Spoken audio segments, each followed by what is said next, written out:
A igreja foi fundada pelo nosso Senhor Jesus Cristo. E qual é a sua missão?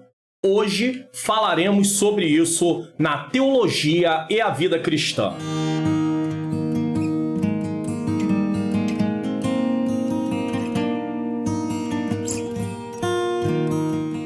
A paz do Senhor, sejam bem-vindos a estar aqui na Teologia e a Vida Cristã. Eu sou o pastor Mário Luna, com muita alegria, muita satisfação que eu recebo você aqui. Se você está chegando pela primeira vez, eu quero te dar as boas-vindas, você é muito bem-vindo, não vá embora, continue conosco aqui. Hoje nós vamos estar aí no nosso segundo vídeo, que é a última parte, sobre o panorama do estudo da doutrina da igreja.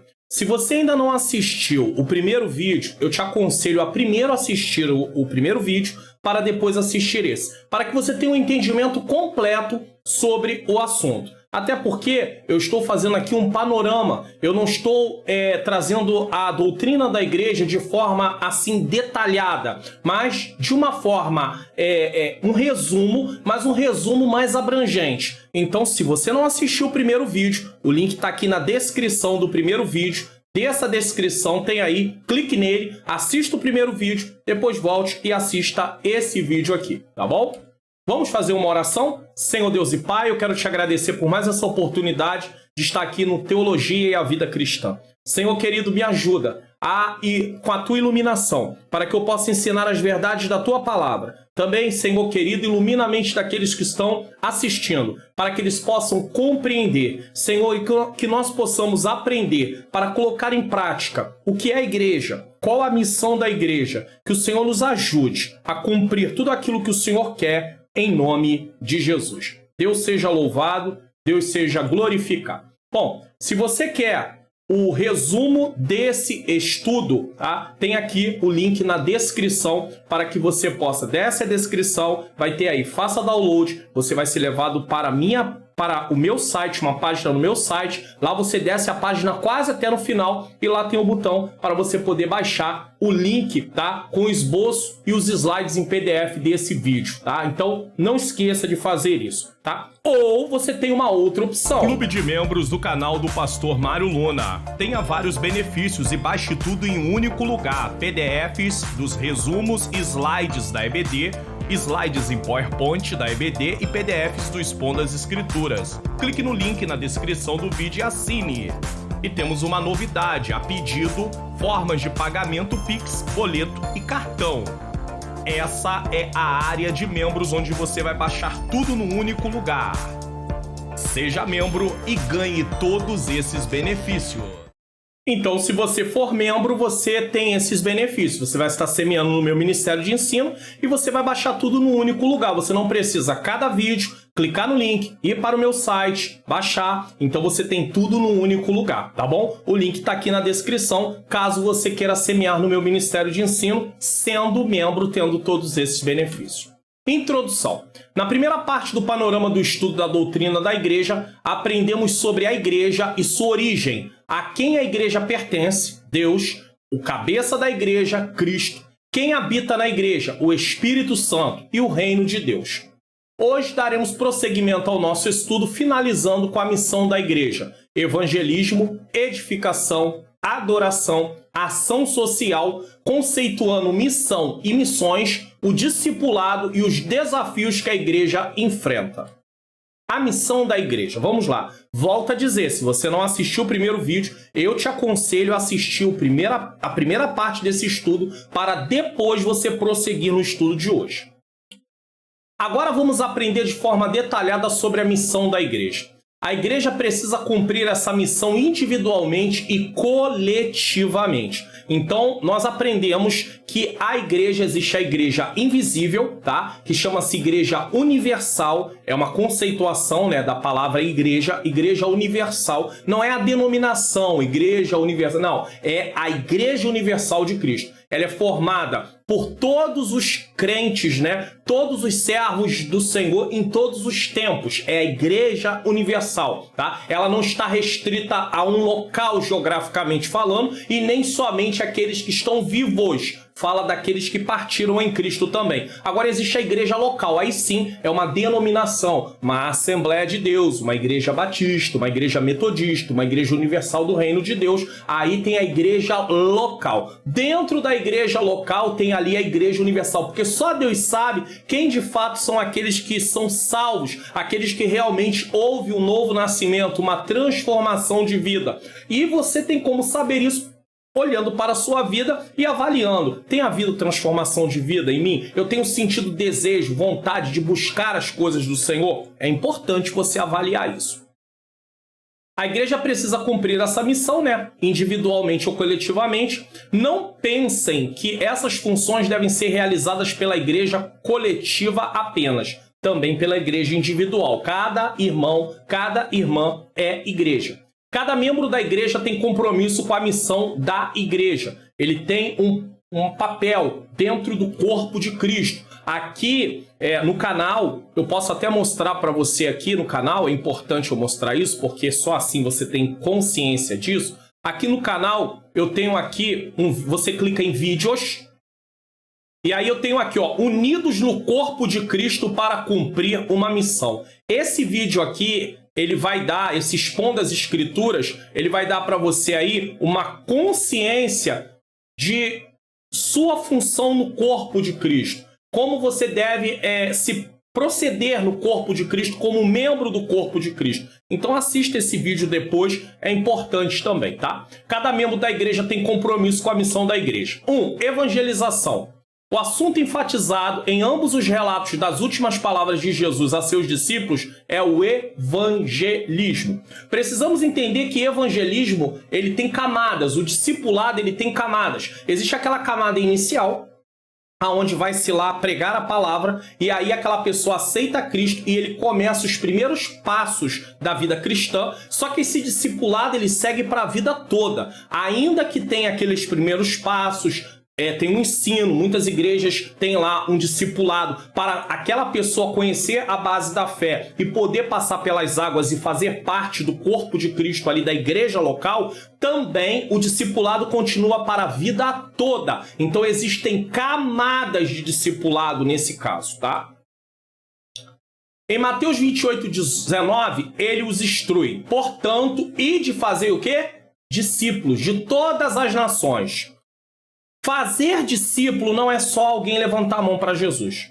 Existem igrejas que parece que eles entendem que fazer discípulo é ganhou para Jesus e pronto, acabou. Não, isso não é fazer discípulo. A pessoa pode levantar as mãos para Jesus e nunca seguir o caminho do Senhor. Ah, pastor, mas se não seguiu é porque realmente não aceitou de coração. Não, nem sempre é uma questão só disso. Ele precisa de um acompanhamento. Ele precisa ser monitorado. A igreja precisa ter essa visão. Monitorar aqueles que recebem Cristo como Senhor e Salvador. Até mesmo em cultos públicos, eventos da igreja local, há vezes que as pessoas aceitam Jesus, pega-se o nome delas, pega-se o telefone delas e nunca se ligou para essas pessoas. Porque às vezes nem pessoas que estão destinadas a acompanhar essas pessoas têm. Às vezes falta organização.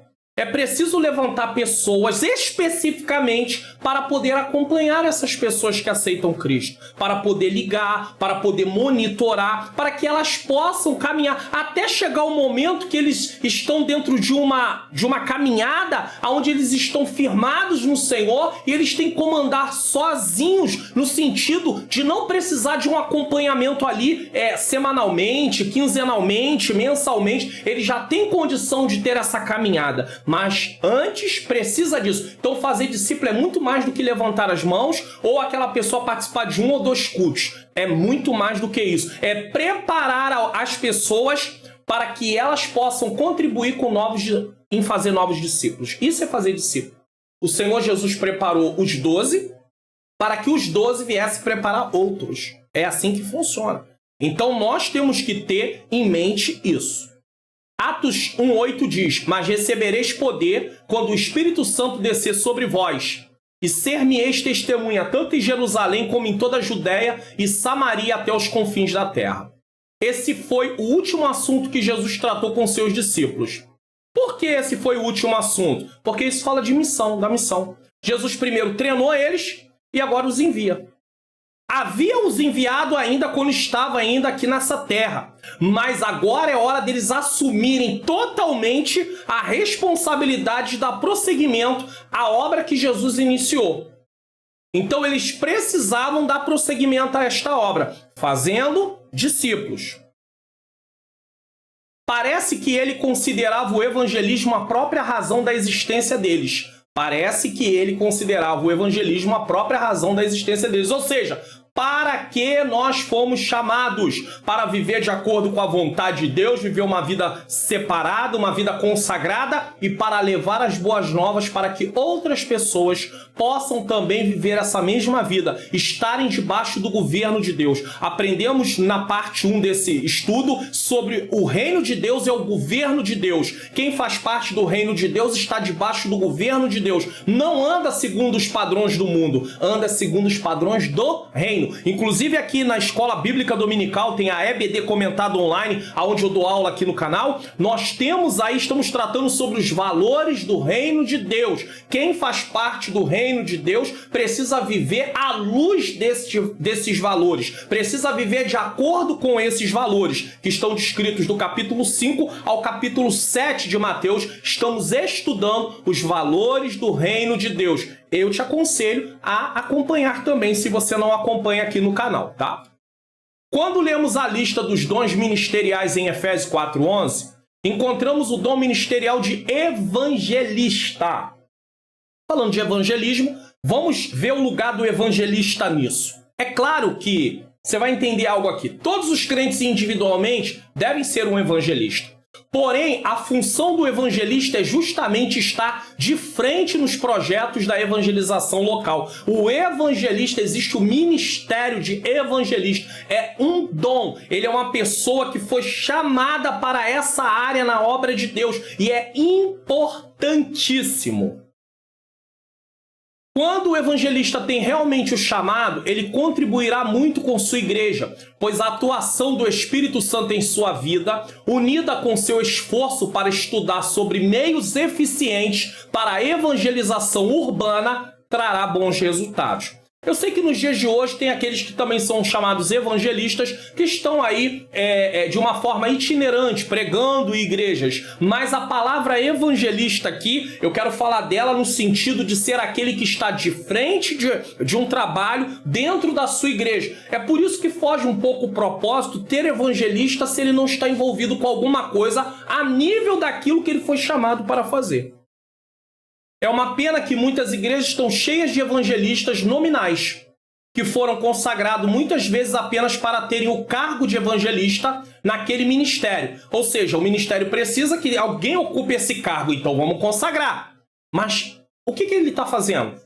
Qual é a missão? O que foi dado na mão desse homem para ele fazer? Ou desses homens? E às vezes ele não recebeu nenhuma tarefa. Ah, pastor, mas ele tem que procurar, não. Não é assim que funciona. Jesus determinava o que eles tinham que fazer. Liderança serve para isso. Para determinar, para mostrar, para apontar. E aí as pessoas vão fazer. Imagina quando Neemias estava lá na Pérsia, e aí ele tem a notícia que a cidade estava totalmente destruída, e agora o Espírito de Deus, o Senhor, coloca no coração dele o desejo, a vontade de reconstruir muros. Foi o Senhor que colocou no coração de Neemias. Aí Neemias chega lá no local, ele vistoria tudo, ele analisa tudo e depois ele fala o que vai ser feito e agora ele tem que ter mão de obra. Agora imagine se a mão de obra que Neemias agora tem, ela tem que trabalhar por conta dela sem saber o que vai fazer. Não teria reconstrução de muro coisa nenhuma. Precisa de alguém para liderar, precisa de alguém para designar. Você aqui vai fazer isso, você aqui vai fazer isso, você aqui vai fazer aquilo. E depois monitorar ou ter algumas pessoas para monitorar se aquilo realmente está sendo realizado. Então tem a pessoa que vai delegar e dizer o que vai ser feito, e ele tem ajudantes que estão ali, às vezes, nem para fazer o trabalho em si, mas para monitorar quem está fazendo aquele tipo de trabalho. Então tem camadas dentro dessa organização. Então se não tivesse, colocar lá, consagrar o evangelista e dizer que ele que tem que procurar o que fazer sem designar ele, é uma coisa que não está funcionando como deveria, tá? Isso é importante. Então, evangelistas nominais que foram consagrados, muitas vezes apenas para ter o cargo de evangelista naquele ministério, ou para cumprir a formalidade de não consagrar um presbítero a pastor, sem passar pelo degrau de evangelista, porque também tem muito isso. Às vezes a denominação, ela não quer consagrar de presbítero a pastor, então ela passa por evangelista. Só que aquela pessoa não tem aquele ministério, ela não foi chamada. Porque evangelista é um dom ministerial, tá bem descrito isso lá em Efésios capítulo 4, versículo 11. Então não adianta consagrar alguém a evangelista se ele não tem esse ministério. Então se vai levar ele se pensa em levar a pastor, que espere mais um pouco, treine ele um pouco mais como presbítero e depois leve a pastor, não há nenhum problema. Até porque, biblicamente falando, no Novo Testamento, o presbítero era um pastor. Quem que era chamado de pastor? Aquele que estava na frente do rebanho. Mas ele era um presbítero também. Então, presbítero e pastor, biblicamente falando, no Novo Testamento, era a mesma coisa. A diferença é que chamava-se de pastor aquele que estava pastoreando. Era um presbítero pastor. Então, às vezes cria-se umas coisas que às vezes traz até algum problema, porque aí o pastor, eu não estou falando do pastor presidente, mas aí o pastor auxiliar, ele acha que ele é maior do que o evangelista, e o evangelista acha que é maior do que o presbítero, e aí fica aquela competição desnecessária. E não tem necessidade. E Deus não quer isso, divisão na obra dele, tá? Não, Deus não quer isso mesmo. Isso nada mais é do que pura formalidade, esse negócio de ter que passar pelo degrau de evangelista, mas um dia vai levar a pastor. Então, leve de presbítero a pastor, teria menos problema, já que para que ter um evangelista que não está fazendo nada na igreja? Isso nada mais é do que uma formalidade humana e faz a obra de Deus sofrer. Os obreiros devem ser levantados conforme a necessidade da obra. Só se levanta o obreiro se a obra tem necessidade. Se a obra não tem necessidade, não se levanta o obreiro. Para que vai se levantar o obreiro se não tem necessidade a obra? Eu tenho aqui o Manual do Obreiro Cristão Aprovado. Esse manual é meu, tanto é que está aqui, ó, Pastor Mário Luna, tá? É um livreto, né? Ele tinha 100 páginas, ele foi reformulado e agora ele vai ter 120 páginas aproximadamente. E eu falo sobre isso nesse livreto também. Esse livreto aqui é para formação e aperfeiçoamento de obreiros, dá curso em igrejas de formação e aperfeiçoamento de obreiros. Ou se alguém quer adquirir, nem precisa ser obreiro, ele tem uma ideia, porque aqui trata de assuntos da vida cristã, do dia a dia também. Então é importante esse manual aqui, Manual do Obreiro Cristão Aprovado. E eu falo sobre isso. A primeira coisa que precisa se ter em mente é, para levantar um obreiro, a igreja tem necessidade? Mas às vezes a gente levanta o obreiro sem a igreja ter necessidade. Ah, porque é final de ano, é época de consagrar o obreiro. Mas consagrar o obreiro para quê? Para ficar enfeitando na igreja? Não são designados para nenhuma tarefa? E aí eles ficam brigando entre eles, aí é problema, aí tem disputa, aí quem prega mais, quem prega menos. Então isso gera um monte de problema. Então, a primeira coisa, os obreiros devem ser levantados conforme a necessidade da obra, e não porque estão há tantos anos naquela igreja, ou há tantos anos em determinado cargo, ou coisa parecida. Ah, fulano tem tantos anos de diácono, ele merece ser presbítero. Tem chamado? Deus chamou ele para isso? Às vezes é um excelente diácono, consagra presbítero, sai do cenário. Por que acontece isso? Acontece isso porque ele não tem outro chamado a não ser aquele que ele estava. Então nós temos que ter muito cuidado. Senão a obra de Deus sofre demais. Sofre muito. Certo? Então ele não tem outro chamado. Então há muitos motivos. Vão para agradar, porque está muito tempo com a gente, porque está muito tempo no cargo. Hoje não se preocupa mais com o chamado, se preocupa em criar um cargo para agradar a pessoa. E o Senhor não está nisso. As pessoas precisam ter o chamado de Deus, estarem dispostas a trabalhar. Ele tem que ter chamado. A igreja precisa de obreiro, ela tem que ter necessidade. A obra tem que ter necessidade. Ele tem que ter chamado. Ele tem que estar disposto a trabalhar para o Senhor e serem treinados antes de exercer a função no ministério. Foi isso que Jesus fez. Jesus estava ali acompanhando seus discípulos, treinando seus discípulos para que eles pudessem depois trabalharem sozinhos.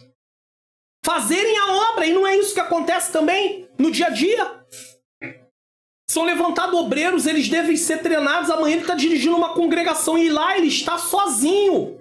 Ele tem que se remeter ao ministério, à sede, é claro, ao seu pastor presidente, é claro, mas ele toma muitas decisões que não tem o pastor do lado. Se ele não for treinado, ele vai fazer muita besteira. Ou é uma coisa que vai acontecer.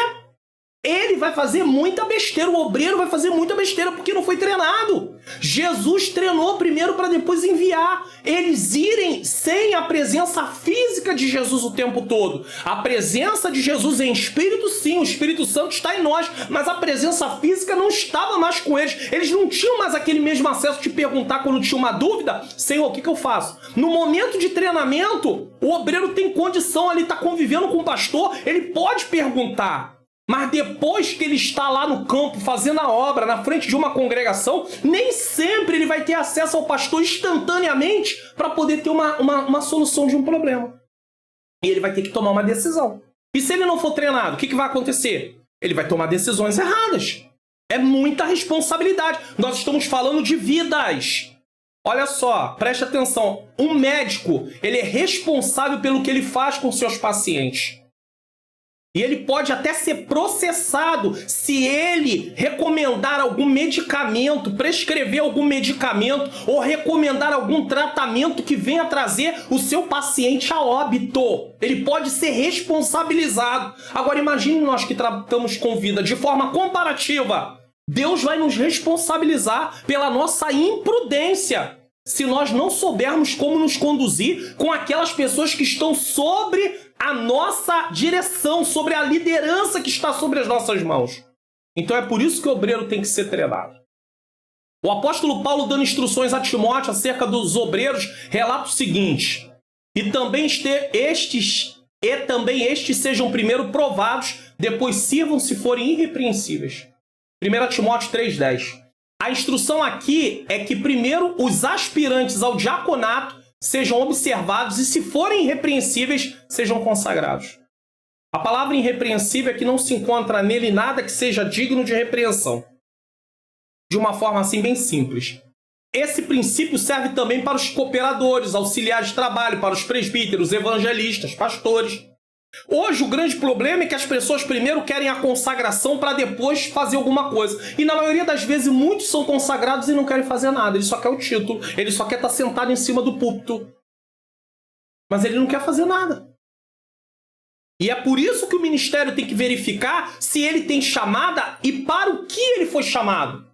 Porque também é injusto pegar um obreiro que tem um chamado para determinada área e colocar ele em uma coisa que ele não tem chamado. Quando ele vai ser treinado, ele aprende sobre tudo, mas ele vai ter que atuar naquilo que Deus chamou ele para fazer. Imagina eu pegar essa mão aqui e colocar ela para poder atuar como pé. Dá para fazer? Não dá. A mesma coisa são os obreiros na casa do Senhor. As pessoas que estão trabalhando na obra de Deus. Elas têm chamados dados por Deus. Deus deu aptidões, Deus deu talentos, Deus deu dons naturais e também dá dons espirituais para que a obra seja realizada de acordo com o chamado que Deus tem.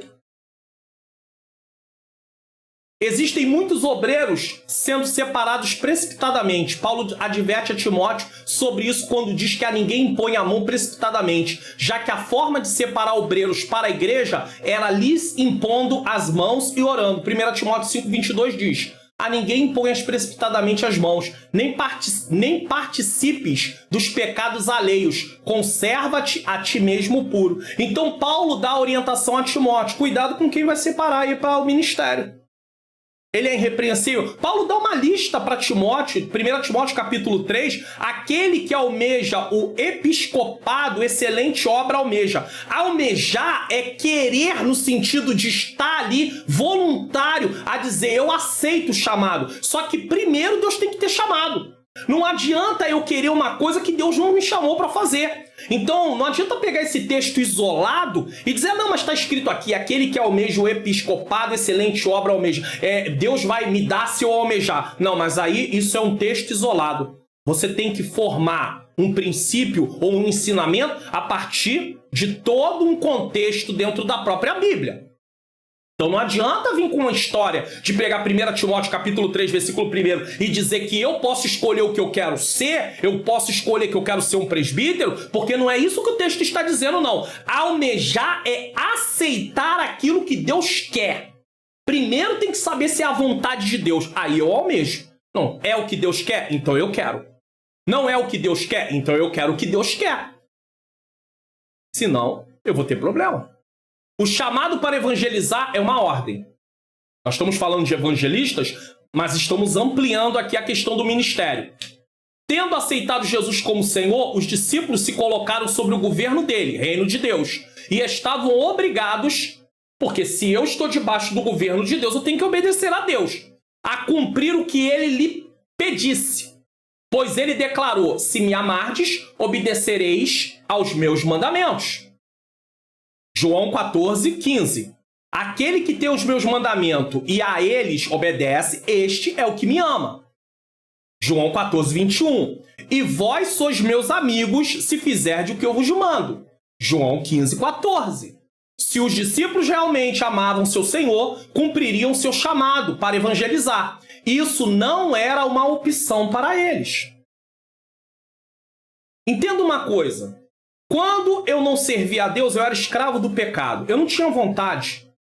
A minha vontade era submetida à minha natureza pecaminosa. Eu era inclinado para o pecado, para pecar, para desagradar a Deus. Agora eu sou um novo homem. Eu recebi uma nova natureza. Eu sou um cristão. Agora eu sou servo de Cristo. Eu continuo sem vontade. Eu não tenho que fazer a minha vontade. Ah, pastor, mas eu não posso escolher as coisas que eu quero fazer? Poder escolher, você até pode. No sentido, assim, de ser uma coisa que você tem a opção de escolher? Tem. Mas só que você precisa entender, e eu também, que eu não estou aqui para servir a mim. Eu estou para servir ao Senhor. Então, esse pode fazer é um pode entre aspas. Porque ainda que eu possa tomar decisões que vão contra aquilo que Deus quer, eu, como um cristão, não deveria fazer. Porque na posição que eu estou, eu preciso obedecer a Deus. E se eu quero fazer a minha vontade, estando como um cristão e sendo um membro de uma igreja, servindo a Deus numa igreja, eu estou enganado em relação ao que é ser cristão. Eu estou totalmente na contramão do que é ser cristão. Porque ser cristão é se parecer com Jesus. E Jesus foi obediente até a morte e morte de cruz. Todavia, os discípulos não foram enviados, tá, para que realizassem sua missão com as suas próprias forças simplesmente. Jesus introduziu sua comissão com a declaração: toda autoridade me foi concedida no céu e na terra. Mateus 28, 18. Tendo toda autoridade, ele comissionou os discípulos como seus agentes. Assim, eles tinham o direito de ir e evangelizar para todas as nações. Além disso, Jesus prometeu aos seus discípulos que o Espírito Santo viria sobre eles e que, consequentemente, eles receberiam poder. E isso aconteceu. Portanto, foram autorizados e capacitados para a tarefa. Então, duas coisas aconteceram. Primeiro, eles foram autorizados. Eles não foram por sua conta. Segundo, eles foram capacitados. Sabe qual é o problema? Quando eu quero ser o que Deus não quer que eu seja, quando Deus não me chamou, eu não fui autorizado. Por eu não ser autorizado, Deus não me capacita. Esse é o grande problema. E é uma coisa que muita gente não entende. Ele quer ser o que Deus não chamou, então ele não tem autorização de Deus. Se ele não tem autorização de Deus, Deus também não dá capacitação, porque Deus só vai dar capacitação para aquele que ele chamou. Ah, mas por que Deus chamou fulano para isso e não me chamou? Porque ele não quer, ele é dono da obra, ele faz o que ele quiser. Você está entendendo? Então é assim que funciona. Não é uma questão de injustiça. Deus não é injusto. Deus sabe por quê. Um ele chamou para aquela posição, outro ele chamou para aquela outra posição, e assim sucessivamente. Senão você vai questionar, eu vou questionar a soberania de Deus. Eu não posso questionar a soberania de Deus. Eu preciso aceitar o chamado que Deus me deu. Você vai ver pessoas na Bíblia que eles poderiam não ser aquilo que Deus chamou eles para ser. Por exemplo, Jeremias poderia não ser um profeta, poderia ser um sacerdote. Ezequiel poderia ser um sacerdote. Mas Deus chama como o quê? Como profeta. Deus chama quem Ele quer. É Ele que determina quem vai ser o quê. Não sou eu que determino. Se para cumprir o chamado que Deus nos deu já não é nada fácil, imagine fazer a obra dentro de um chamado que Deus não nos chamou e que a capacitação não vai vir e que nós vamos estar por nossa conta. Então, primeiro Deus tem que autorizar e depois Ele vai capacitar. Os discípulos foram autorizados por Jesus, ide. E agora Ele faz o quê? Ele capacita. Senão, a coisa não funciona. A igreja, se quiser ser fiel ao seu Senhor e alegrar o coração dele, precisa estar enganjada em levar o evangelho a todas as pessoas. Isso inclui pessoas de quem, por natureza, tendemos a não gostar. Ah, mas eu não gosto de fulano, mas eu preciso evangelizar, então tem que ter bom relacionamento. Porque como é que eu vou evangelizar uma pessoa que eu não gosto? Eu já demonstrei isso para ela. É difícil, né? Estende-se àqueles que são diferentes de nós e vai além da nossa esfera imediata de contato e influência. Às vezes nós vamos evangelizar uma pessoa que não tem nada a ver com o nosso ciclo de convivência.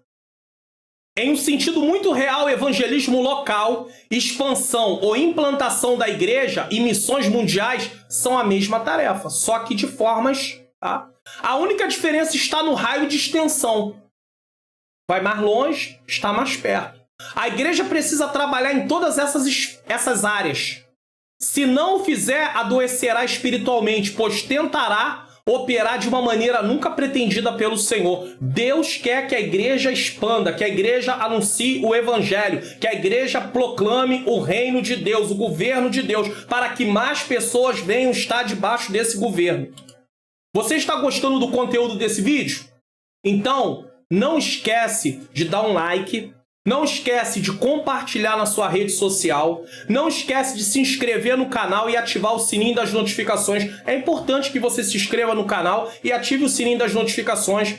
E divulgue o canal para outras pessoas que você conhece. Tem sido edificante para a sua vida? Então fale para alguém da sua família, fale para as pessoas do seu convívio, fale para pessoas da sua igreja. Mande o link do canal para que outras pessoas... Fale para ele curtir, fale para ele se inscrever, para ele ativar o sininho das notificações e comente o que você também está achando desse estudo aí, tá? O que você está achando desse estudo? Comente e de que lugar do Brasil você está assistindo. Não deixe de fazer isso. Eu quero fazer algumas recomendações de livros, sempre me perguntam. Uma Vida com Propósito. O link está na descrição e se você está assistindo pela sua TV, aponte a câmera do seu celular que você vai ser levado para a loja ali para adquirir. Qual é o propósito da sua vida? O que tem governado a sua vida? Pessoas têm sido governadas pela avareza, pelo amor ao dinheiro, pelo materialismo, outras pela culpa, outras pela necessidade de aprovação dos outros, outras por ressentimento. Tudo isso não deve governar a sua vida, senão você sai do propósito. Esse livro vai apontar para você uma vida com propósito, viver no propósito de Deus, tá? Também tem um comentário bíblico pentecostal do Novo Testamento, tá aqui na descrição se você quiser adquirir ou apontando a câmera do seu celular. E importante, você vai estudar Mateus, Marcos, Lucas, Atos, tá com alguma dúvida? Consulte no comentário, vai ter lá o texto explicando o que significa. E o dicionário bíblico IUCLAF, também o link está na descrição, ou a câmera do celular apontada aí na sua TV. É um dicionário que vai dar definição de termos. Muito bom esse dicionário, muito rico, tá? 2. Edificação. Vamos para essa parte agora. A segunda principal função da igreja é a edificação dos crentes. Segunda.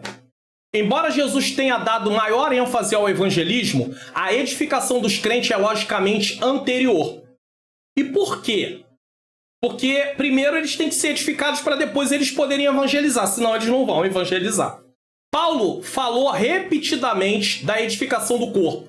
Em Efésios 4,12, por exemplo, ele afirma que Deus deu diversos dons à igreja, tendo em vista o aperfeiçoamento dos santos para a obra do ministério e para a edificação do corpo de Cristo. Apóstolos, profetas, evangelistas, pastores e mestres, tá? Os crentes devem crescer em Cristo. Nele, o corpo inteiro bem ajustado e ligado pelo auxílio de todas as juntas, segundo a correta atuação de cada parte, efetua o seu crescimento. Ou seja, um edificando o outro. Isso aqui é importantíssimo. Deus deu os dons ministeriais, que eles têm responsabilidade, essas pessoas, e vai um edificando o outro também.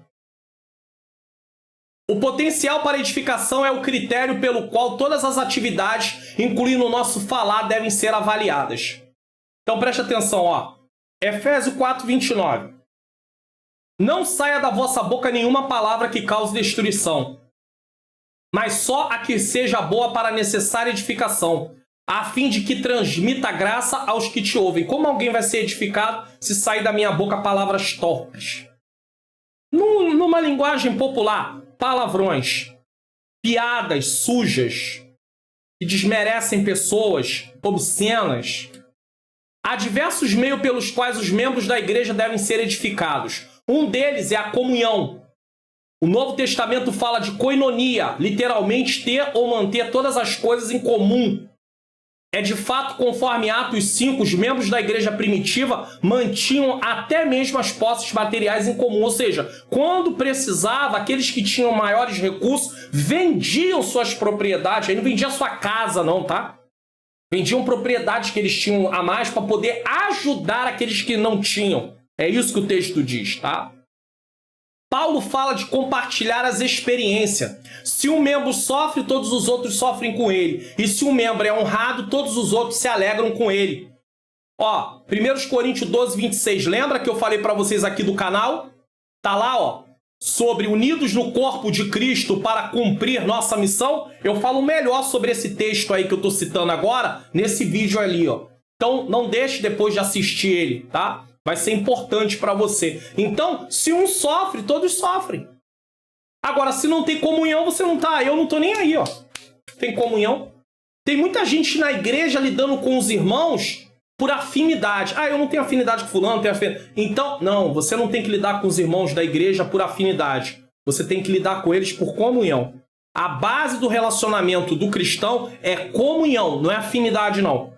Eu sei que existem pessoas que você tem um pouco mais de proximidade ou de afinidade no sentido de levar na sua casa, de você ir na casa da pessoa, isso não está errado. Mas, de forma geral, temos que ter comunhão com todos, certo?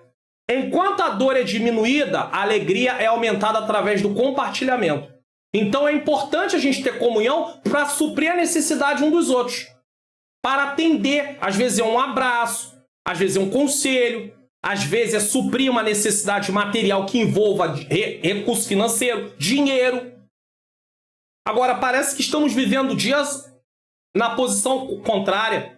Nós estamos chorando pelos que se alegram e se alegrando pelos que estão chorando. Não é isso que a Bíblia manda. Devemos nos encorajar mutuamente e demonstrar empatia uns pelos outros, não antipatia, tá? Os crentes devem carregar os fardos uns dos outros, estar pronto a apoiar, a ajudar. Um dos valores da comunidade é que a igreja protege os indivíduos contra a tendência de se afastar em favor das inclinações dos próprios desejos e ideias. Então, nós precisamos estar preocupados um com o outro. Dentro da missão tem a parte de edificação. Aí tem um irmão que não foi. Vamos começar aqui a semana. Não foi no domingo. Não foi na terça-feira, não foi na quarta, não foi numa consagração que é quinta, talvez no culto de ensino que é sexta. E aí, quando chega na outra semana, no domingo de novo, não foi. E ó, ninguém tá preocupado, ninguém tá nem aí. Ah, irmão, tem que caminhar, né? Se não tá caminhando, é porque não tem compromisso. Você sabe se é isso? E se o irmão ficou... Ah, mas tinha que avisar. Nem sempre é possível. Às vezes não foi possível. Então, nós temos que ter um pouco de cuidado. Um pouco não, nós temos que ter muito cuidado uns com os outros. E não há isso. Falta o quê? Comunhão. Isso é falta de quê? Comunhão. Um dos valores da comunidade, como eu disse, né, proteger os indivíduos para que eles não dêem lugar à fraqueza. A igreja também edifica seus membros por meio de instrução ou ensino. Então ela edifica por meio de comunhão, ela edifica por meio de instrução ou ensino. Isso é parte da ampla tarefa do discipulado. Uma das ordens de Jesus na grande comissão foi a de ensinar os convertidos a obedecer a todas as coisas que vos ordenei. Ensinar eles a obedecer. E como é que eu vou ensinar a obedecer? Dando estudo, dando ensino.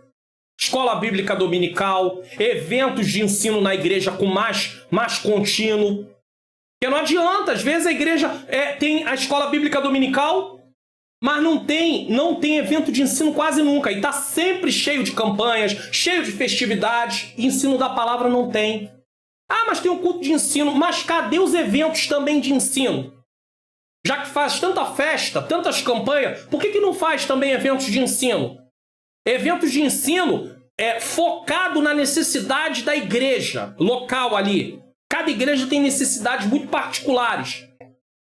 Para esse fim, um dos dons do Senhor, a igreja, são pastores e mestres, Efésios 4:11, para preparar e equipar o povo de Deus para o serviço.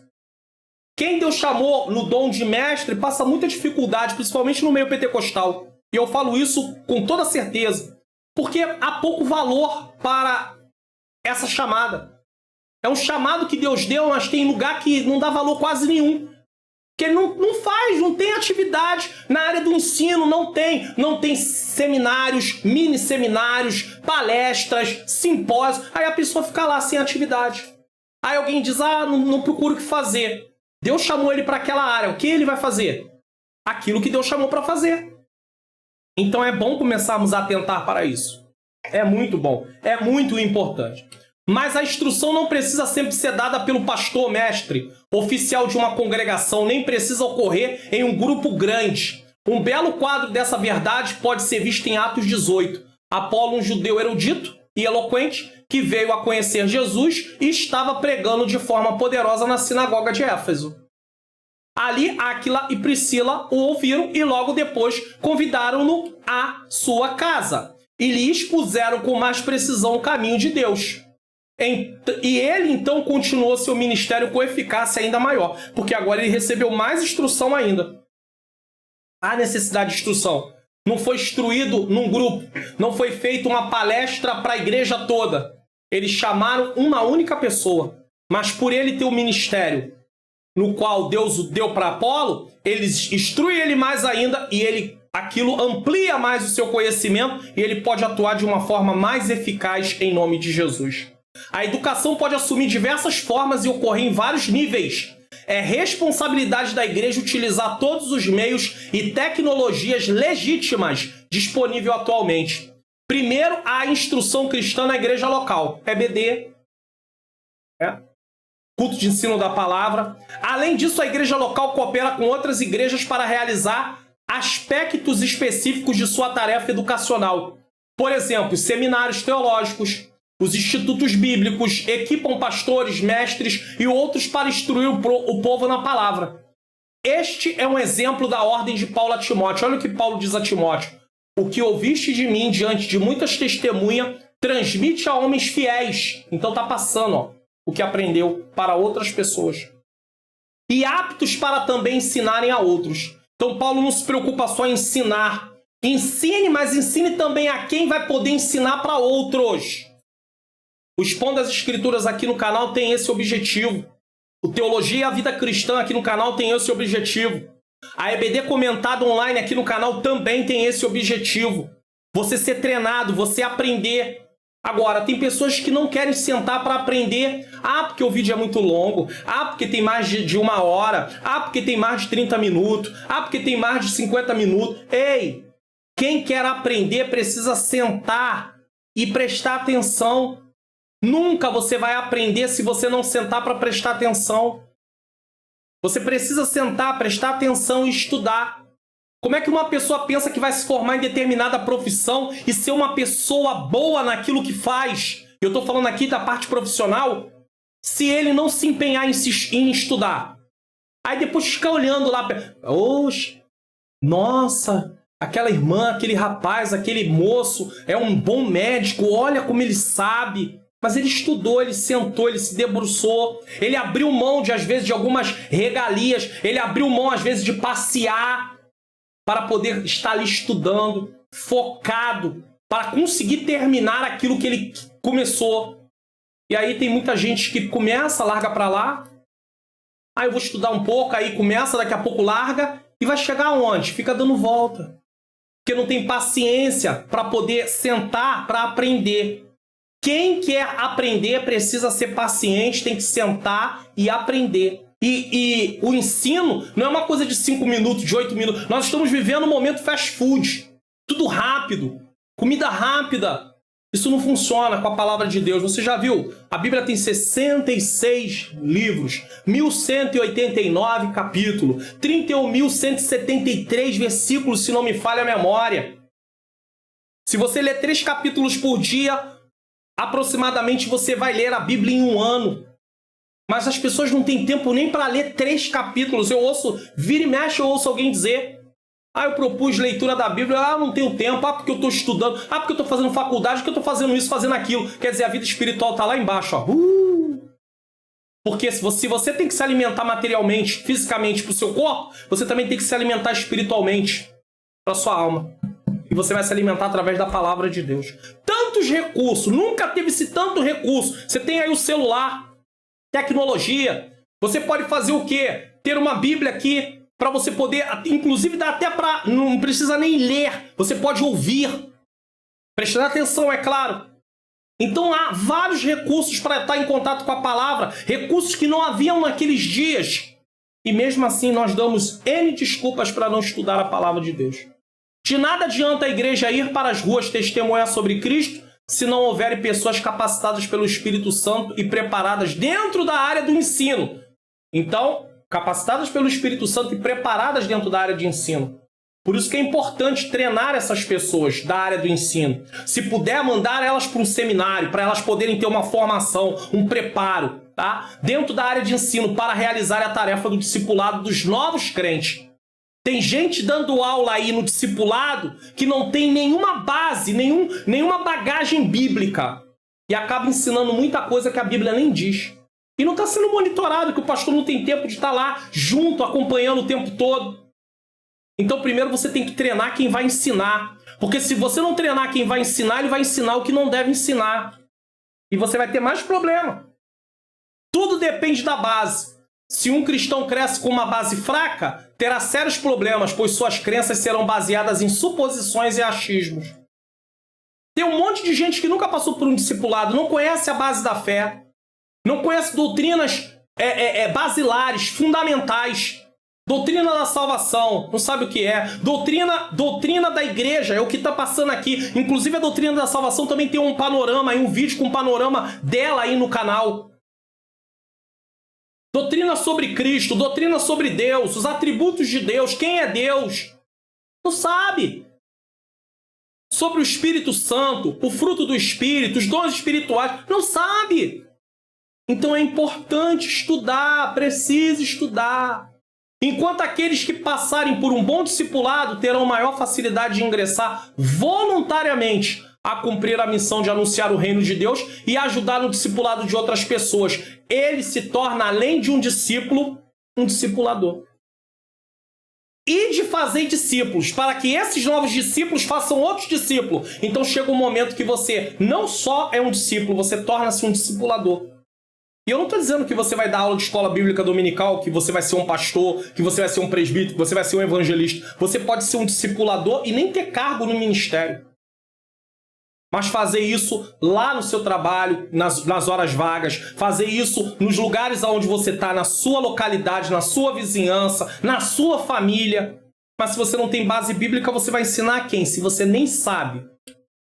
Se a igreja quiser ter bons resultados em anunciar o reino de Deus, ela vai precisar investir muito na área do ensino. Capacitação das pessoas que têm chamado para a área de ensino. Os obreiros. 3. Adoração. Outra atividade da igreja é a adoração. Tudo isso aqui está dentro dessa parte aí de missão. Enquanto a edificação focaliza os crentes e os beneficia, a adoração se concentra no Senhor. E às vezes você fala de missão, você pensa só na missão no sentido de ir lá. Tem a evangelização, tem a edificação, tem a adoração, que tem a ver com o propósito da igreja. A igreja primitiva se reunia para adorar com regularidade. Uma prática ordenada e elogiada pelo apóstolo Paulo. Sua orientação aos coríntios para separarem o dinheiro no primeiro dia de cada semana, 1 Coríntios 16:2, sugere que eles se reuniam regularmente para adoração nesse dia, domingo. A adoração, louvor e exaltação de Deus era uma prática comum no Antigo Testamento, como pode ser visto particularmente no livro de Salmos. Eles estavam sempre voltados para a adoração. E nas descrições do céu, no livro de Apocalipse e em outros textos, o povo de Deus é representado reconhecendo e declarando a grandeza de Deus. Então você vê isso nos Salmos, você vê isso no livro de Apocalipse, você vê isso em outros textos.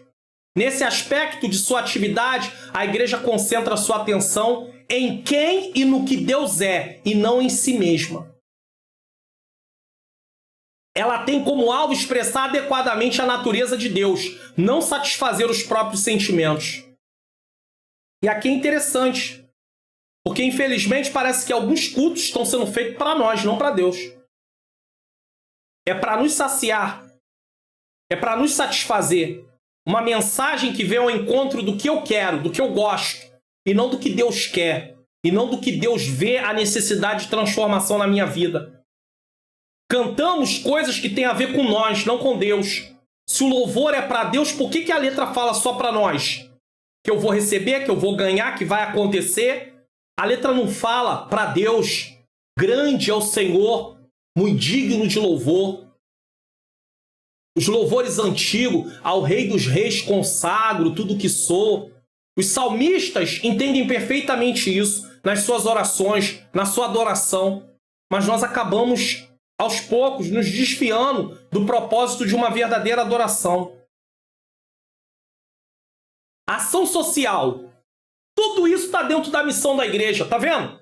Evangelismo, edificação, instrução, ação social.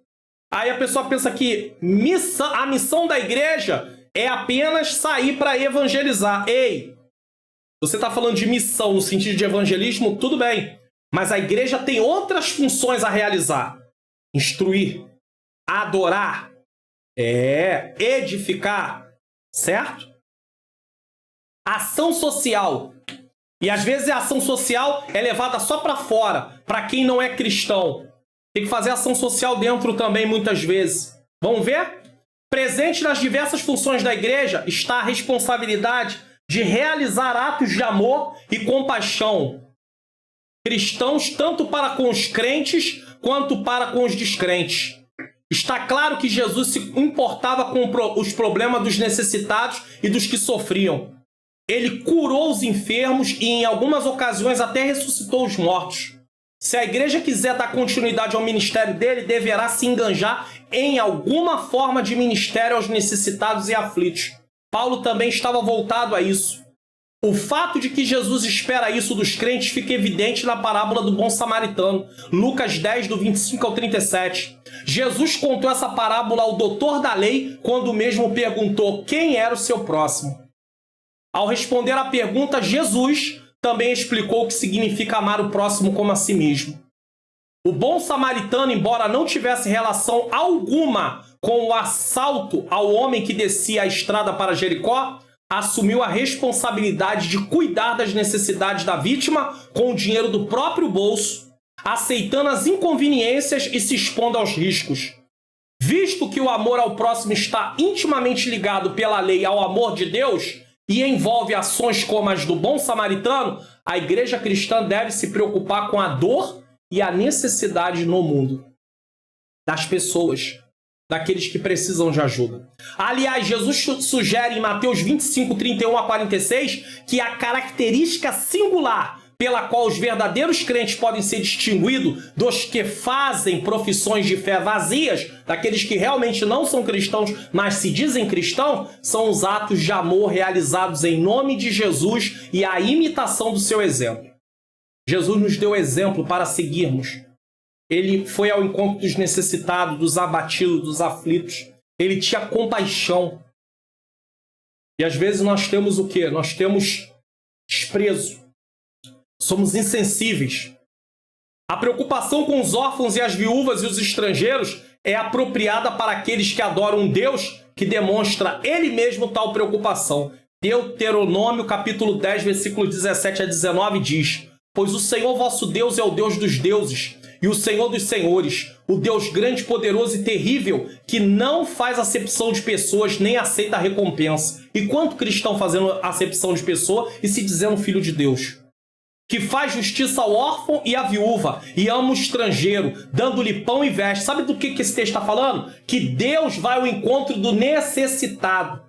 Não quer dizer que precise ser um órfão, não quer dizer que precise ser uma viúva. Desde que tenha necessidade e realmente seja um necessitado, Deus está pronto a acolher.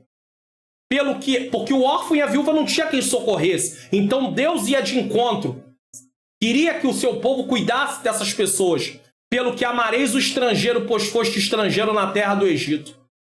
A ênfase na ação social também está presente nas epístolas. Tiago é particularmente enfático ao ressaltar o cristianismo prático, não só de palavras. Consideremos, pois, o exemplo, sua definição de religião. Olha o que Tiago diz que é uma religião. A religião pura e imaculada diante do nosso Deus e Pai é esta: visitar os órfãos e as viúvas nas suas dificuldades e não se deixar contaminar pelo mundo. Isso é a religião pura, na descrição de Tiago. Tiago 1,27. Visitar órfãos e viúvas, ou seja, suprir suas necessidades, dar a eles o pão que eles precisam, a comida que eles precisam, a roupa que eles precisavam.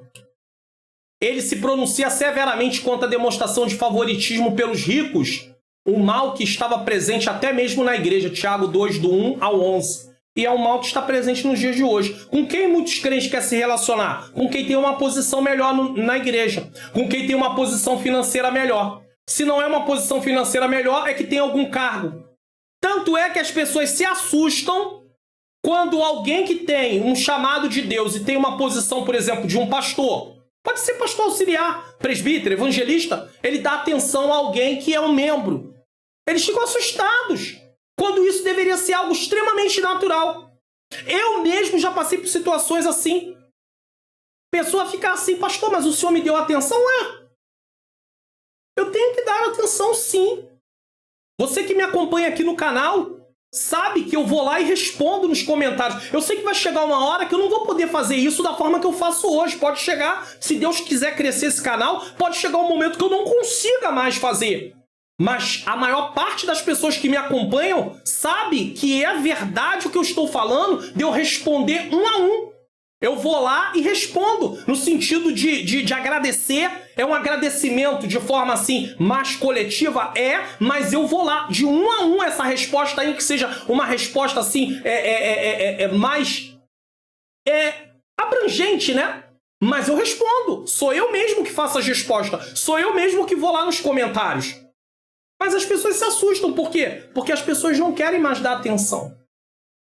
Querem dar favoritismo para quem tem posição ou para quem tem recurso financeiro. Também critica de modo contundente o encorajamento verbal desacompanhado de ações. Tem gente que fala uma coisa e não faz nada. Olha aqui, ó. Se o irmão ou a irmã estiverem necessitados de roupa e do alimento de cada dia, e algum de vós lhe disser: ide em paz, aquecei-vos e saciai-vos, e não lhe derdes as coisas necessárias para o corpo, que vantagem há nisso? Assim também a fé por si mesma é morta se não tiver obras. Tiago 2, 15 a 17.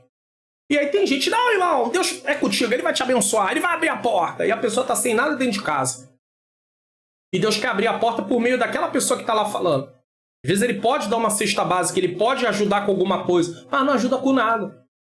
E aí o que acontece? Eu vivi uma coisa na minha vida, eu vivi várias experiências. Eu tenho, graças a Deus, eu tenho várias experiências. Mas eu posso contar uma experiência. Uma vez, chegou uma pessoa na minha residência e ela estava necessitada. Aí fomos fazer uma oração por ela. E aí oramos pela vida dela e ela queria começar a contar. E eu disse: não conta nada. E quando eu orava, o Senhor falou para mim assim: vai lá no seu armário e pega de tudo que você tem. Se você tem 2, você tira 1 e fica com 1. E dá para ela. Eu fiz uma pequena bolsa, porque o armário naquele dia estava necessitado também. Aí alguém vai dizer: como assim? Você está precisando e está dando. E alguém disse: nós estamos sem e você ainda está dando. E eu disse: Deus proverá. Naquele mesmo dia, Isso aqui não é troca não, irmãos. Isso aqui é obediência àquilo que a Bíblia diz. Deus, ele é fiel não a mim, mas à palavra dele. E ele prometeu que ele supre. E aí, um princípio importantíssimo é, se você quer ver algo prosperar, você tem que aprender a compartilhar. Se você não aprender a compartilhar, não vai prosperar. Não vai crescer. Não adianta. Somente quando se divide que se há a questão dessa prosperidade. Nesse sentido. Que prosperidade, não estou falando de parte material, mas o Senhor vai suprir, porque ele cumpre aquilo que ele fala na palavra dele. E aí quando foi de tarde, isso foi de manhã, quando foi à tarde, no mesmo dia, me chega lá um carro, é um pastor, e ele disse para mim assim, Pastor Mário Luna, eu estava em casa, e o Senhor falou comigo, levanta, vai no supermercado, faz uma compra e leva na casa do meu servo. Nesse tempo eu morava na região de Duque de Caxias, aqui no Rio de Janeiro. E aí, isso aconteceu na minha vida. E ele chegou lá, e eu vou dizer para vocês, a bolsa que eu pude dar para a pessoa que foi entregue a ela, era uma bolsa normal, dessa bolsa de compra de supermercado normal. Ele trouxe uma bolsa aquelas bolsas grandes, antigas, e aí de saco, parece até saco de farinha, aquelas bolsas bem grandes, repletas. Tinha pão de forma, tinha frango, tinha de tudo. E eu levantei minhas mãos para o céu e disse, glorificado seja o Senhor. Deus faz ou não faz? Mas você tem que aprender a dividir, a compartilhar. João, igualmente incisivo, diz, quem postiver bens do mundo e vendo seu irmão em necessidade, fechar-lhe o coração, como o amor de Deus pode permanecer nele? Filhinhos, não amemos de palavra nem de boca, mas em ações e em verdade. 1 João 3, 17, 18. Está cheio de textos na Bíblia, no Novo Testamento também sobre isso. E mesmo assim o nosso coração está fechado. O meu irmão de Jesus e o discípulo amado aprenderam bem o que Jesus ensinou sobre o significado. Amar o próximo como Cristo os amou. João 13, 14 diz, um novo mandamento vos dou, que vos ameis uns aos outros como eu vos amei a vós, e que também vos uns aos outros vos amei. Nós temos que aprender a amar com atitude. A Bíblia diz que Deus amou o mundo de tal maneira. Que tal maneira foi essa? Deu Jesus para morrer. Amor sacrificial. E às vezes você também precisa de ter atitudes. Às vezes não, você precisa sempre ter atitudes. Mas às vezes você está diante de uma situação que não basta só você orar. Você dá um abraço. Você precisa também compartilhar a vida daquela pessoa. Abençoar aquela pessoa. É importante fazer isso. E Deus vai abençoar a sua vida. Quando João Batista começou a anunciar o reino de Deus e pregar o arrependimento, a multidão saía para ser batizada e ele os advertia que deveriam produzir frutos dignos de arrependimento. Você lembra disso? Lá no início do evangelho, lá, Lucas. A multidão então indagou dele o que deveria fazer. João Batista, focando o amor a Deus e ao próximo, começou a dizer... E respondendo ele, disse-lhe, quem tiver 2 túnicas, que reparta com o que não tem. E quem tiver alimentos, que faça a mesma coisa. Lucas 3:11. Olha só, eles perguntam, o que a gente tem que fazer agora? Reparta, repartir, compartilhar, compartilhe. O segredo do multiplicar é compartilhar. Se você compartilha, vai haver multiplicação. Se você não compartilha, não tem multiplicação. O crente que participa do governo de Deus, reino de Deus, terá sempre em seu coração o desejo de ajudar o seu próximo em suas necessidades e de deixar a vida na prática do pecado. Então, 2 coisas ele tem. Ele tem vontade de deixar a vida na prática do pecado, mas ele também tem vontade de ajudar o próximo. Quando esse desejo não estiver em nosso coração, é porque nos falta frutos dignos de arrependimento. A preocupação social inclui também condenar as injustiças. Então, a ação social também tem a ver com condenar a injustiça. Você não pode ser uma pessoa que bate palma para as coisas erradas. Você tem que condenar, dizer, não, isso aqui está errado, isso aqui não está certo, não. Amós e diversos outros profetas do Antigo Testamento se pronunciaram claramente contra o mal e a corrupção dos seus dias. A igreja deve demonstrar interesse em tomar iniciativa sempre que vir necessidade sofrimento ou injustiça. A igreja tem que se posicionar. É por isso que em épocas de eleições, ainda que alguém queira dar algum benefício para as pessoas, se essa pessoa é alguém que vai na contramão, os seus princípios vai na contramão do que a palavra de Deus ensina, você não deve eleger alguém assim. O seu voto não deve ser de alguém assim. Haverá diferenças de opinião quanto às estratégias e táticas a serem adotadas em relação a suprir a necessidade das pessoas. Pode ser que uma igreja faça isso de uma forma, outra igreja faça de outra forma, mas o importante é fazer. Pode ser que um irmão faça de uma forma, outro irmão faça de outra forma, mas o importante é fazer. Em alguns casos, a igreja simplesmente atuará para aliviar a dor, isto é, tratar as consequências do problema. Em outros, agirá para mudar as circunstâncias que originaram o problema. Então a igreja tanto pode apenas aliviar a dor, mas vai haver momentos que a igreja pode mudar aquela situação para que atinja diretamente aquilo que causou o problema e aquele problema não tenha mais. Aqui cabe citar como exemplo os problemas dos drogados ou moradores de rua.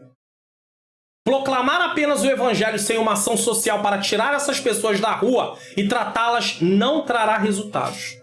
Aí a igreja vai dizer assim, mas a gente não tem centro de recuperação. Entre em contato com aonde tem. Faz aí uma ligação com o centro de recuperação. Tem aí comunhão com os irmãos do centro de recuperação.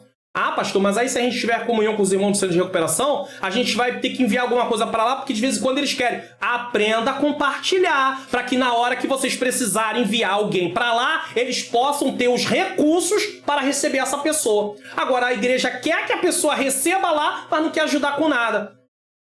Então vai ficar também sem ter aonde colocar essas pessoas.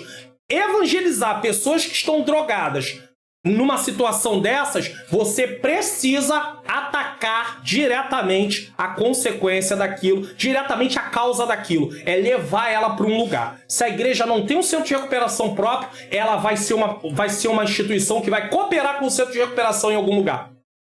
E aí, no momento que ela precisar, ela está enviando. Agora, a igreja não quer cooperar, fica difícil ter para onde enviar. Haverá ocasiões também em que a atuação coletiva da igreja será capaz de alcançar resultados mais amplos do que a ação individual de um cristão. Em outras situações será o contrário. O que isso quer dizer? Há momentos que a igreja vai tomar decisões e vai alcançar resultados maiores. Há momentos que um cristão vai tomar decisões, ações, e vai alcançar resultados maiores do que a própria igreja, porque naquele momento aquilo estava mais direcionado para aquele cristão dentro do campo de atuação dele. Depende. A igreja como instituição pode convidar seus membros que têm qualificações profissionais para realizar ações sociais de diversas formas. É uma forma também de evangelizar depois. Primeiro faz ação social e ao mesmo tempo fala de Jesus. Assim, a igreja pode beneficiar os menos favorecidos de seus próprios membros e aos não crentes, como uma forma de evangelismo. Não só os não crentes, também às vezes os próprios membros da igreja, que às vezes não tem recurso e participa da ação social de forma voluntária, mas também é beneficiado de alguma maneira. Recebe algum benefício daquele que está sendo oferecido também, que a igreja sabe que aquela pessoa precisa. Outra forma de ação social é levar grupos para ajudar em residências ou até nas ruas, realizando concertos, limpeza, etc. Posso usar aqui como exemplo a ADVEC, no Rio de Janeiro, Assembleia de Deus Vitória em Cristo, do pastor que tem como pastor-presidente o pastor Silas Malafaia, que lançou um projeto chamado Josué, que inclui ações desse aspecto, tanto limpando ruas como ajudando em casas. E, inclusive, às vezes, em casa de cristão que estão com algum problema. Olha uma ação social que pode ser feita na casa de membros até da própria igreja, que às vezes estão com algum tipo de problema. Parece uma coisa simples, mas às vezes vai lá, lava uma louça, varre uma casa, lava uma roupa, atendendo a necessidade daquela pessoa naquele momento. Amanhã aquela pessoa está ajudando outras pessoas também. Imagine se todas as igrejas se mobilizassem com tal atitude. Ajudaríamos na conservação do nosso bairro, da nossa cidade, e também ajudaríamos muitas pessoas que necessitam de ajuda. Eu conheço um lugar que às vezes a Colube vai lá, tira o lixo, daqui a pouco tá aquele entulho de lixo, aquela coisa horrorosa, tudo espalhado. Imagine se a igreja promove uma ação social em De quando em quando tá juntando aquele lixo e botando dentro da lixeira. E os moradores em volta tá tudo olhando. E eles com camisa escrito ação social e tá, Jesus te ama. E eles começam a olhar e falar assim, olha o que os crentes estão fazendo. Eles estão nos dando uma lição. O povo de Deus, eles não são conhecidos apenas por adorar ao Senhor dentro do templo. Eles são conhecidos também pelo seu testemunho fora do templo. E qual é a nossa atitude? Às vezes sai na porta do seu apartamento, da sua casa, o vizinho está ali, nem um bom dia, nem uma boa tarde, nem uma boa noite você dá. E se diz crente, cristão. Quando é que eles vão querer Jesus? Nunca. Sabe quem eles vão atacar em primeiro lugar? O nosso Jesus. Eu não quero Jesus ser mal educado como esse crente é muito mal educado. Mau testemunho. E por que dá mau testemunho? Porque não é sal, não tem transformação de caráter. Nós precisamos ter isso em mente. Quantos irmãos em Cristo ficam doentes e sequer são visitados? Membros da igreja lá, local. Agora imagine uma visita acompanhada de uma ação social para lavar louças, roupas, arrumar casa e outras coisas necessárias. Falando dos membros da igreja. Às vezes o crente passa semana sem ir na igreja, ninguém está nem aí, ó. Irmãos, a missão da igreja vai muito além do que muita gente acha, do que muita gente pensa. Aí alguém vai dizer, eu não tenho tempo para isso não, pastor, eu trabalho. Mas tem gente que tem oportunidade, só que primeiro tem que ser ensinada. Talvez alguém diga que não há voluntários, mas na verdade a falta de voluntários é porque não existe um projeto. Se a igreja não tem um projeto, nunca vai ter voluntários. Isso é tudo conversa fiada, gente que realmente não entendeu nada ainda. Porque quando alguém diz assim, a gente não faz porque não tem voluntário. Como é que vai ter voluntário se não tem projeto? Primeiro tem que ter o projeto, para depois ter voluntário. Primeiro Neemias diz que tem que construir muros, para depois aparecer quem construa. Neemias não ajuntou um povo primeiro, para depois falar, agora vamos arrumar o que fazer com esse povo. Primeiro tinha o projeto, para depois colocar as pessoas para trabalhar. Isso chama-se organização. Primeiro vem o projeto e depois os voluntários. Isso chama-se, já falei, organização. Muitos crentes nem sabem que esse tipo de ação social pode ser realizada pela igreja. A igreja do presente dá muita ênfase às bênçãos materiais de forma individual ou às bênçãos espirituais visando poder e autoridade espiritual, mas pouco se ensina sobre amar e ajudar o próximo, promovendo ações sociais para isso. A gente está muito preocupado em bênçãos para nós. Carro, casa, emprego, aumento de salário, curas... Ou então, coisas espirituais, e aí já é menos que se preocupa com isso, né? Busca de dons espirituais, fruto do Espírito, mas pouco se fala de ação social para ajudar o próximo, para socorrer o próximo. E esse próximo pode ser o irmão da nossa própria igreja, que está precisando e está lá, abandonado. O mais maravilhoso em promover ações sociais é que sempre existirão pessoas com aptidão para coordenar tais ações.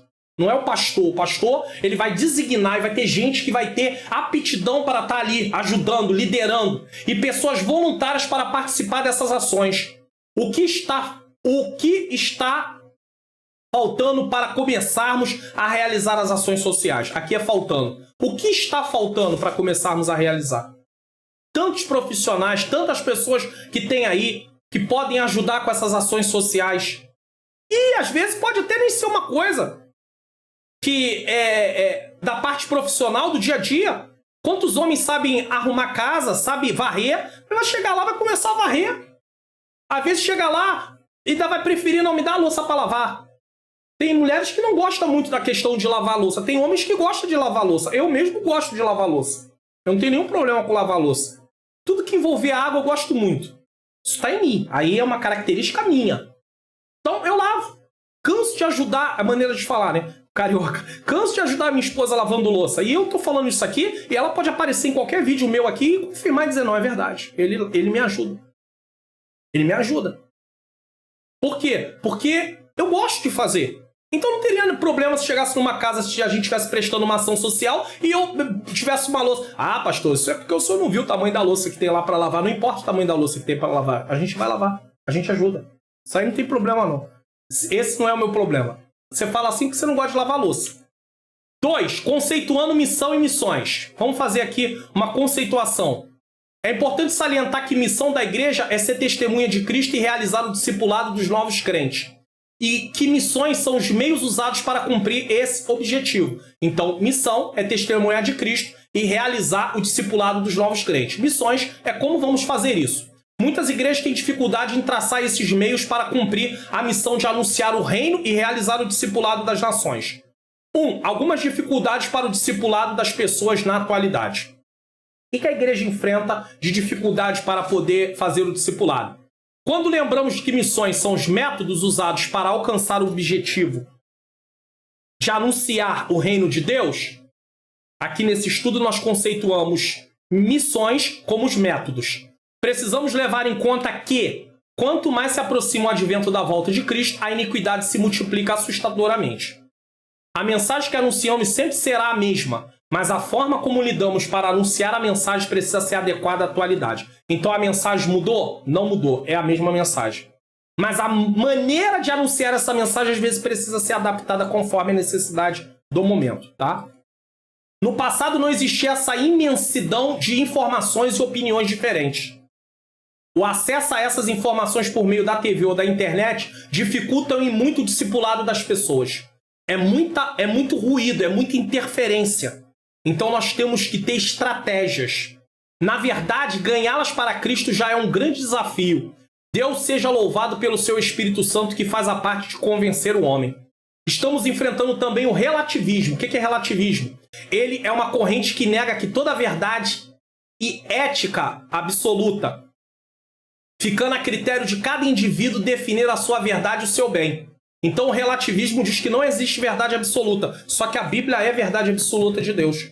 Então ele é contra a Bíblia, nesse caso. E aí nós enfrentamos esse relativismo. E é por isso que você vai ouvir direto pessoas dizerem assim: cada um tem sua religião, a gente não deve atacar a religião de ninguém. Atacar realmente, não devemos atacar mesmo.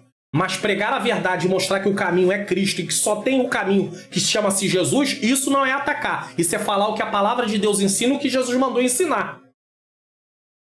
Mas aí não, aí as pessoas não, sabe como é que é, não precisa falar desse jeito, basta falar que todo caminho leva a Deus. Não, todo caminho não leva a Deus, não. A Bíblia não diz isso, não.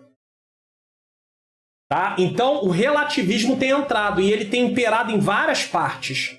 Inclusive nessa área de mostrar que todos os caminhos levam a Deus. Isso já chegou em nossas igrejas, onde muitos crentes estão relativizando até doutrinas bíblicas que são princípios inegociáveis. Tem também o secularismo, que é outro grande problema, que é o mundanismo, né?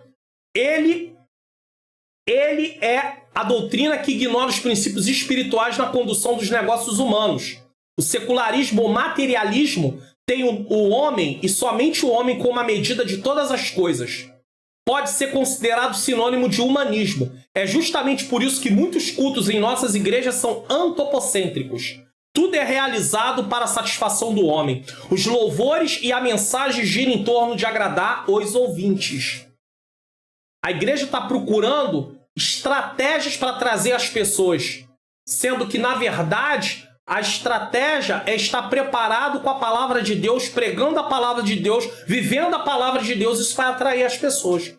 Mas não cria-se estratégia. Então vamos ver quais são os louvores que vai mais de encontro àquilo que as pessoas querem. Vamos ver quais são as mensagens que vai mais de encontro àquilo que as pessoas querem. Aí parece até marketing digital. Ou marketing, enfim, de forma abrangente. Né? Vamos ver a dor da pessoa, o que ela precisa, e vamos atacar justamente naquilo. Aí a gente foge daquilo que a palavra de Deus ensina. Porque eu começo a criar estratégias baseadas nos conceitos humanos. Humanismo, secularismo, e não naquilo que a Bíblia ensina.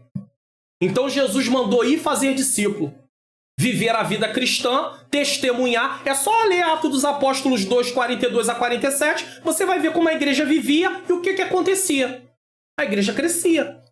Estavam sempre juntos, na comunhão, no partir do pão, nas orações. Havia temor, bom testemunho. Compartilhavam as coisas uns com os outros segundo a necessidade que se havia. E a cada dia o Senhor acrescentava aqueles que iam se salvando. É isso. 2. Enfrentamos também outros desafios, como muitas igrejas não se preocupam com o crescimento dos seus membros, principalmente os novos crentes. Acreditam que o Espírito Santo fará todo o trabalho e por isso não se preocupam com o discipulado sério. Basta compararmos essa atitude com os pais que deixam os filhos crescerem sem educá-los e logo se depararão com adolescentes, jovens e adultos totalmente insubordinados e com ideias discrepantes em relação aos padrões que deveriam ser seguidos. E aí pronto, aí já era. Aí vai fazer mais o que agora? É muito mais fácil treinar enquanto é criança do que querer treinar depois de jovem. E quantos pais acordam só nessa hora? Aí começa a bater de frente com o jovem, por quê? Porque não treinou quando era criança. Não cumpriu o seu papel. Tá tudo perdido? Não está tudo perdido, mas o trabalho será muito maior. Outro caso são as igrejas que acreditam que apenas a EBD poderá, nos dias atuais, suprir a necessidade de ensino dos novos convertidos. Uma vez por semana, o novo convertido tem contato na classe do discipulado. Só, mais nada. Isso não vai funcionar. Não é suficiente para muitos. Para outros pode ser, mas nem para todos. O mundo mudou e nossos meios para o discipulado com o ensino precisa também mudar. Imagine uma pessoa que veio cheia de hábitos do mundo, com um caráter totalmente deformado, está exposta a todas as informações que antes de se converter tinha no mundo, e para completar encontrar na igreja vários crentes antigos, isso aqui é triste e lamentável, com atitudes que não condiz com o evangelho. Então ela vem com todos esses maus hábitos do mundo e ainda vê crentes antigos com 10, 15, 20, 30, 40 anos na igreja que tem péssimo comportamento, péssima atitude. Será que é suficiente uma vez na semana ela ser ensinada os princípios da vida cristã? Quem é novo, que não tem base nenhuma, que está em contato com tudo isso? Será que todos os fatores relatados acima não vão falar mais alto? Principalmente o de imitar a conduta desses crentes com mau testemunho? Afinal, eles são crentes antigos. A igreja precisa ter um programa muito mais consistente para o discipulado dos novos crentes na atualidade. Os desafios são muito maiores. O tempo passou, mas muitas igrejas pararam no tempo. Precisamos entender que, uma vez discipulados da maneira correta, eles terão muito menos problema em lidar com os desejos da carne, os ataques do inimigo e com o mau testemunho de alguns crentes. Satanás ainda hoje continua explorando a falta de conhecimento que ele achou em Eva. Será que nunca vamos aprender com as lições que a Bíblia nos relata? O diabo é o mesmo. A estratégia ele continua usando a mesma. Falta de conhecimento. Aí ele começa a lançar suas propostas.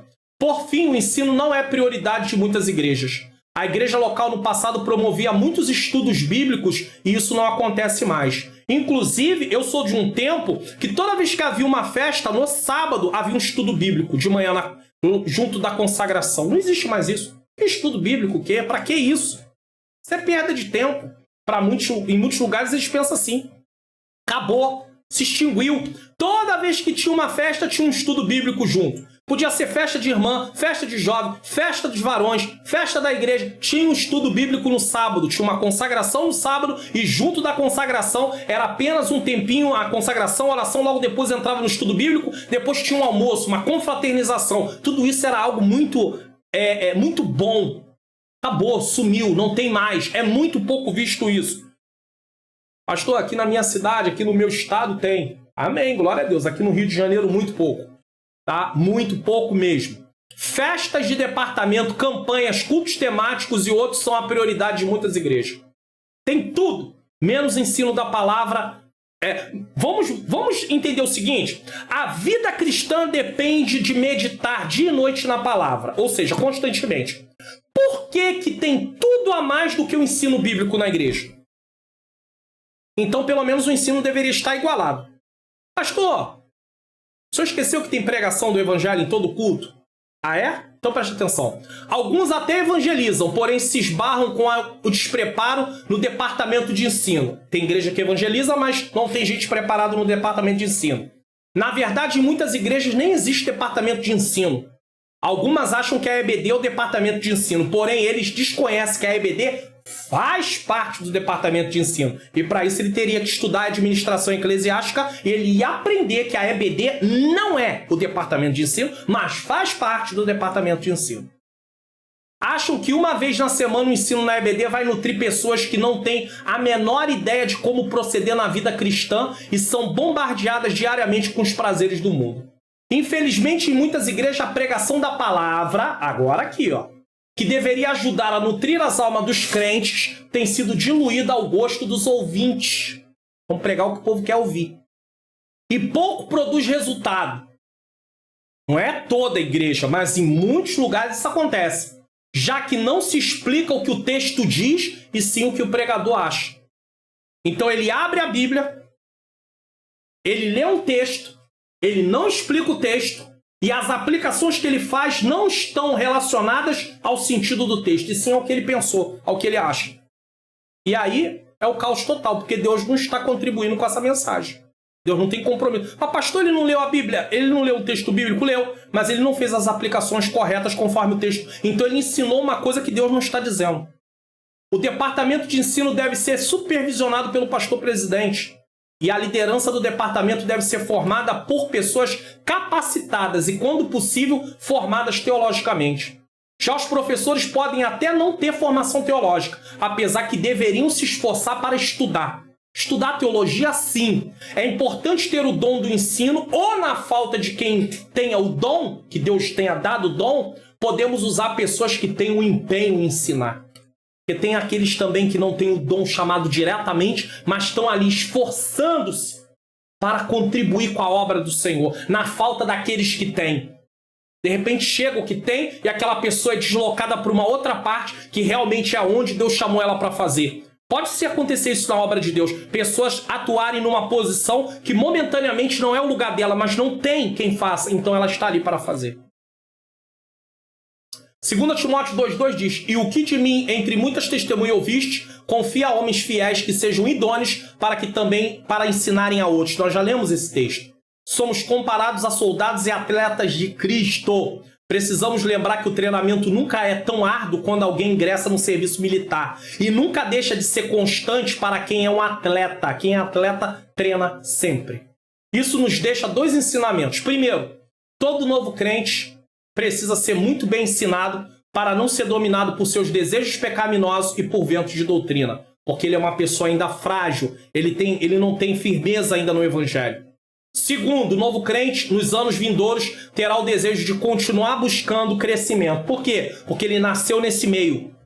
Ele cresceu nesse meio do ensino. Então ele vai querer aprender mais e mais e mais. Ele vai tomando gosto. Ele foi ensinado a amar a palavra e estudar a palavra. Agora, se ele é ensinado apenas a buscar dons, buscar parte espiritual, ele não vai amar a palavra. E aí ele vai se nortear pelo que a cabeça dele pensa, não pelo que a palavra de Deus diz. O novo crente nos anos vindouros terá o desejo de continuar buscando crescimento, pois entendeu de fato a missão que tem aqueles que participam do reino de Deus. Crentes bem ensinados poderão ensinar outros crentes, pois as lideranças nem sempre têm acesso contínuo aos problemas que alguns crentes contam para os outros. Você é luz aonde você está. Você pode não ser um pastor, um presbítero, um evangelista, ter um cargo na igreja, e você está lá no seu trabalho e alguém tem uma dúvida e você tem como falar. Por quê? Porque você foi treinado, ensinado.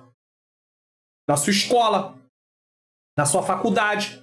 Eles também não serão influenciados pelo mau testemunho de alguns crentes. Isso ajudará em muito a cumprirmos a missão da igreja. Imagina os jovens indo para a faculdade, onde os professores ensinam coisas para poder minar a nossa fé, para poder matar a fé. Se eles não tiverem uma boa base de conhecimento bíblico, eles acabam abrindo mão da fé. Então, está na mão da igreja treinar essas pessoas. O ensino precisa ser prioridade. No ministério de Jesus, o ensino era prioridade. Pregação, ensino, prioridade. Finalmente, os discípulos deveriam testemunhar até os confins da terra. Não havia restrição geográfica à comissão. Eles deveriam levar a mensagem do evangelho a todos os lugares, a todas as nações e a todas as pessoas. Com certeza não poderiam cumpri-la sozinhos. Em vez disso, à medida que ganhassem novos convertidos, preste atenção nessa sequência, nesse ciclo. Em vez disso, à medida que ganhassem novos convertidos, estes, por sua vez, evangelizariam outros. Assim, a mensagem se espalharia em círculos sempre maiores e a tarefa seria finalmente concluída. Então, começaria pequeno, algo pequeno e aí ia se expandindo. Novos discípulos treinados, evangelizando outras pessoas, e treinando, e evangelizando, e treinando, e evangelizando, e treinando, e evangelizando, e treinando, e evangelizando. Deu para entender? Então foi crescendo. Eles eram treinados, depois eles evangelizavam. Aí ganhavam novas vidas, aí eram treinadas essas vidas. Aí daqui a pouco, junto deles também, tinha aquele novo grupo evangelizando também. E assim ia crescendo. Como é que as pessoas vão ter vontade de falar do amor de Deus para outras pessoas se nem elas entenderam de fato que é o amor de Deus porque não foram treinadas? É importante a essa altura observar o centro das diversas funções da igreja. Nos tempos bíblicos, a igreja se reunia para adoração, instrução. Depois saía para evangelizar. Na adoração, os membros da igreja se concentravam em Deus. Na instrução e na comunhão, concentravam-se em si mesmo e nos irmãos da fé. E no evangelismo, voltam sua atenção para os não cristãos. É saudável para a igreja manter alguma separação entre essas atividades. Ou seja, tem que ter tempo para adoração, para instrução, para comunhão e para evangelização. Se isso não for feito, uma ou duas poderão ser negligenciadas.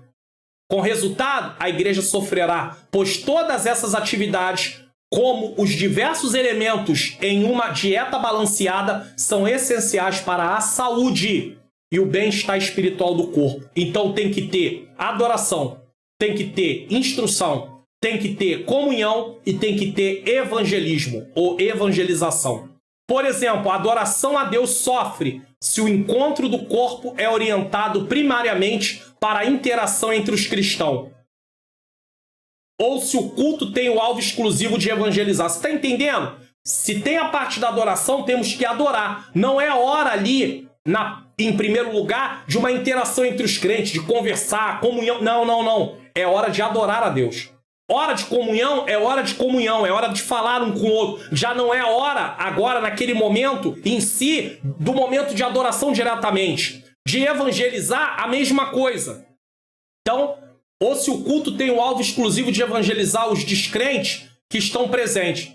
Esse não era o padrão da igreja no livro de Atos. Em vez disso, os crentes se reuniam para louvar a Deus, ser edificados, depois saíam para alcançar os perdidos do mundo lá fora. Ou dentro do culto mesmo, eles estão adorando, eles estão sendo edificados, adorando, sendo edificados, e eles também têm como evangelizar ali dentro, porque também tem a parte que é feita uma pregação evangelística para alcançar aqueles que não são cristãos, que estão dentro do culto. Então, tanto a evangelização é feita dentro, como também vai ser feita fora. É muito mais feita fora do que dentro, mas é feito dentro e fora também.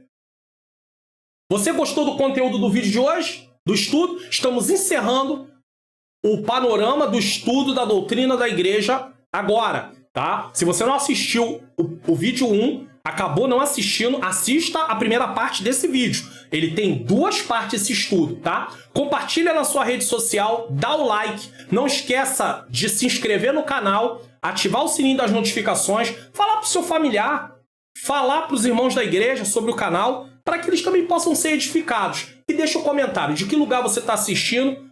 Você tem cumprido a missão da igreja? Você acha que a igreja está cumprindo sua missão? Evangelismo, instrução, edificação, ação social. Tem acontecido? Não tem acontecido? O que você acha? O que você pensa disso? Deixa o seu comentário. É importante você deixar o seu comentário. E já que falamos de teologia, preste atenção nisso.